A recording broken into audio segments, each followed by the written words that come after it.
Neonilicat. So Scientologists believe that they have lived millions of lives before and done everything before, like being a high management person in the Sea Org, even if they still are teenagers. How do they then explain away that they have not cleared the planet a few million lives ago, then, since everyone already knows everything? And how did Hubbard explain away that he just now figured out how to save the world? I mean, would he not be a pretty lousy Thetan to be that late in the game? Okay, well, kind of an interesting question, so I thought I would sort of address this as to what Scientologists think about, past life knowledge and things like that. Hubbard put out the idea, first off in Scientology, that Scientology's never existed before in all of the trillions of years of existence of, life here in the physical universe and life thetanically going all the way back to the Theta universe. So this is new. Hubbard said that Scientology was the only new thing in the entire universe. Now, he did also say that there have been earlier attempts in the far distant past to rehabilitate or help or, give some sort of therapy to Thetans, who are stuck in the physical universe, who are stuck, making pictures of everything that they see, hear, and experience, right? Actually, that just reminds me, maybe I should make a point about this, because I don't think I've ever mentioned this before, but Hubbard, one of the claims that Hubbard made as to why Thetans or spiritual beings are so screwed up is because they've been convinced that sensation and the living in the physical universe, right, that is not a native state for a Thetan. Thetans come from some other place that doesn't have matter, energy, space, and time. This whole universe is a playground for Thetans, or a place that they have come into to experience sensation and live these lives.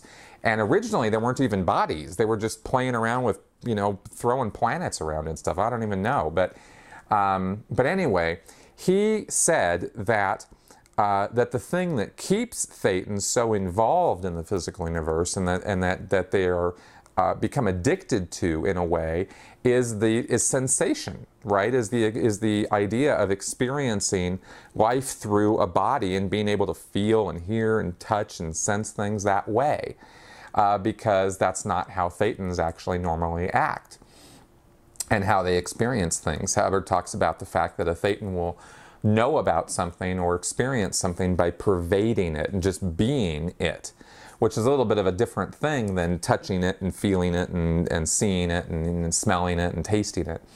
So he said that Thetans get kind of addicted to this, and they also are making mental image pictures all the time of what's going on around them, and those pictures are three-dimensional memories, that you can recall, and they have all the recordings of all the perceptions that a Thetan is experiencing through a body or otherwise. So they get addicted to these pictures also, and these pictures become really important, these memories, maybe is a better way of putting it.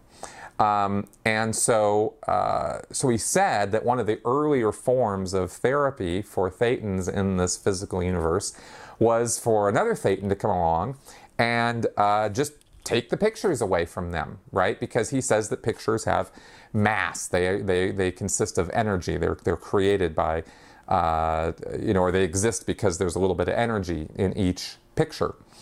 Now, this stuff breaks down again, I will just say, all of this stuff breaks down pretty quickly when you start applying some critical thinking to it, right? I'm not saying all this stuff because it all makes total sense or is logically consistent. But this is what he was saying, right? So he said there was some kind of picturology or something that existed back in the day, way back, that Thetans would just have, chains of pictures ripped from them, and this was supposed to be this was supposed to have therapeutic value, right? And so that's I think that was the only one he said that I recall where there was specifically somebody was trying to do something to help Thetans out, right? But otherwise, there hasn't been anything like Scientology before. So, to get back to your question directly, there isn't anything to remember or recall from an earlier life experience that would be Scientology, okay?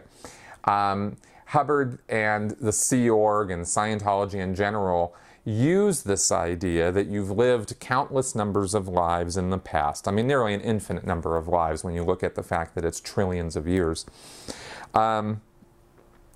You've lived all these lives in the past, and therefore there's nothing new under the sun, right? You've done everything thousands and thousands of times over. You've been a housewife, you've been a corporate exec, you've been a movie star, you've been an artist, you've been a race car driver. Like, there's no profession or thing or hobby or activity you're going to engage in other than Scientology, right? There's the gotcha, that is new, right, that you haven't done before countless numbers of times. So this is used in Scientology as a discouragement from doing something else other than Scientology, right? It's a logical argument that they make to mostly new parishioners, by the way, when they are recruiting them to be on staff or join the Sea Org. That's mainly where this gets used, right? This gets used sometimes when they're regging people or selling people for donations.